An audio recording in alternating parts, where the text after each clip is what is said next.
The field of algebra is fascinating. As you can see, there's equations and inequalities, there's graphing and systems of equations. We call them simultaneous equations in Nigeria. But the thing about algebra is that it is the backbone of calculus, which is another class that you will get to take topics in later on. But in algebra came, from the Middle East is where it was sort of combined and compiled around 700 AD.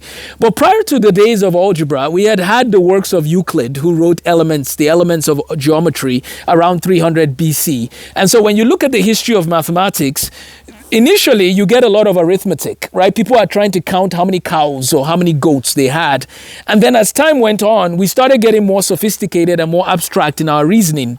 We got geometric reasoning in higher doses. By the way, we have the days of Abraham, I call it. We have the days of, we have the Babylonians, we have the Sumerians, we have the Chinese in math history. You can learn about math history from different eras in the Chinese dynasties. And then we have the Indian civilization. Many civilizations have a role to play in the history of mathematics. So then you swing right into about 700 BC. Around this time, there's a lot of things which, start happening. There's biblical prophecy that talks about this. But what happens is that we now start seeing around 700 BC, we have a captivity that happens. And the Babylonians and the Assyrians, see, world history, it's intense from about 700 BC to 500 BC. And during this time, there was a man named Daniel that actually went to the king's palace in Babylon. And he and his friends, Shadrach, Meshach, and Abednego, their names were actually Hananiah, Mishael, and Azariah. They were influential in the Babylonian Empire. And then what happens is, if you study the Greeks, right, you have Pythagoras, you have Tales of Miletus, you have some of these guys, and some of them actually learned from the Babylonians. This period of history, from about 700 BC to about 300 BC, we see Euclid. Again, we've talked about Pythagoras, some of the other people, of course, Socrates, Plato, Aristotle. That is a whole project in and of itself. Just studying the thinkers from 700 BC to 300 BC, key thinkers that we still talk about today.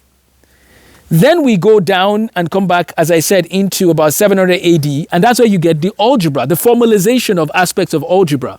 But from about 700 AD to 1500 AD, we didn't have calculus as robust as it was going to be. Now, we have Archimedes from the Greeks. Remember the Greeks we talked about? Okay, parents, here's an assignment for your students. They should study the lives of the following people: Archimedes, Tales of Miletus, Eratosthenes, Pythagoras, Socrates, Plato, Aristotle, Daniel and the Babylonians, the different civilizations I mentioned, the Egyptian civilization you have to look at as well. Your children should study history, the history of mathematics. And we will be providing that as an extra treat in this journey. So that's before 300 BC. Then they should study Al-Khwarizmi. They should study Leonardo of Pisa. They should study Fibonacci. That's Fibonacci, when you talk about Fibonacci sequence. And then it leads them to the 1500s. The 1500s to the 1800s gave us the greatest mathematicians. What was going on then? Well, the printing press, Johannes Gutenberg, set the stage in the 1450s. That was huge because that gave us the framework for distributing of content. So you get Johannes Gutenberg in the 1450s. We get the Reformation in 1517 in Germany. That had a huge role to play with literacy, and we'll talk about that more another time. And then we have, in the 1550s, we get the book from Copernicus that comes out, and it talks about the Earth is not the center of the solar system. The sun is the center of the solar system, and the planets are going around the sun.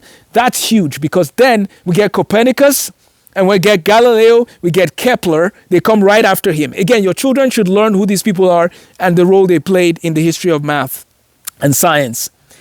And then the year Galileo died in 1642, on Christmas Day of 1642, a baby was born premature.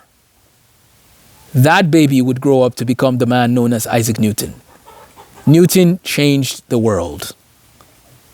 So did many other people, but when you want to talk about influence on physics and mathematics, Isaac Newton is your guy. We're going to pick up this story in our next episode from the 1600s and we're going to move on to the present. Because what we want to do is to provide not just the math content, but the relevance, the applications, the history of the content so that the children see it come alive. When your children are using their smartphones, do they know that it's because of mathematics that it works? If you've ever used AI, do you know that it's because of Newton's mathematics and linear algebra that it works? We're going to talk about that. Stay tuned for our series, A Comprehensive History of Mathematics and Science, from Abraham to the Age of AI. Thanks for watching. Take care. You can like, share, and subscribe. And we'll be back here, same time, same station, tomorrow. Have a blessed day.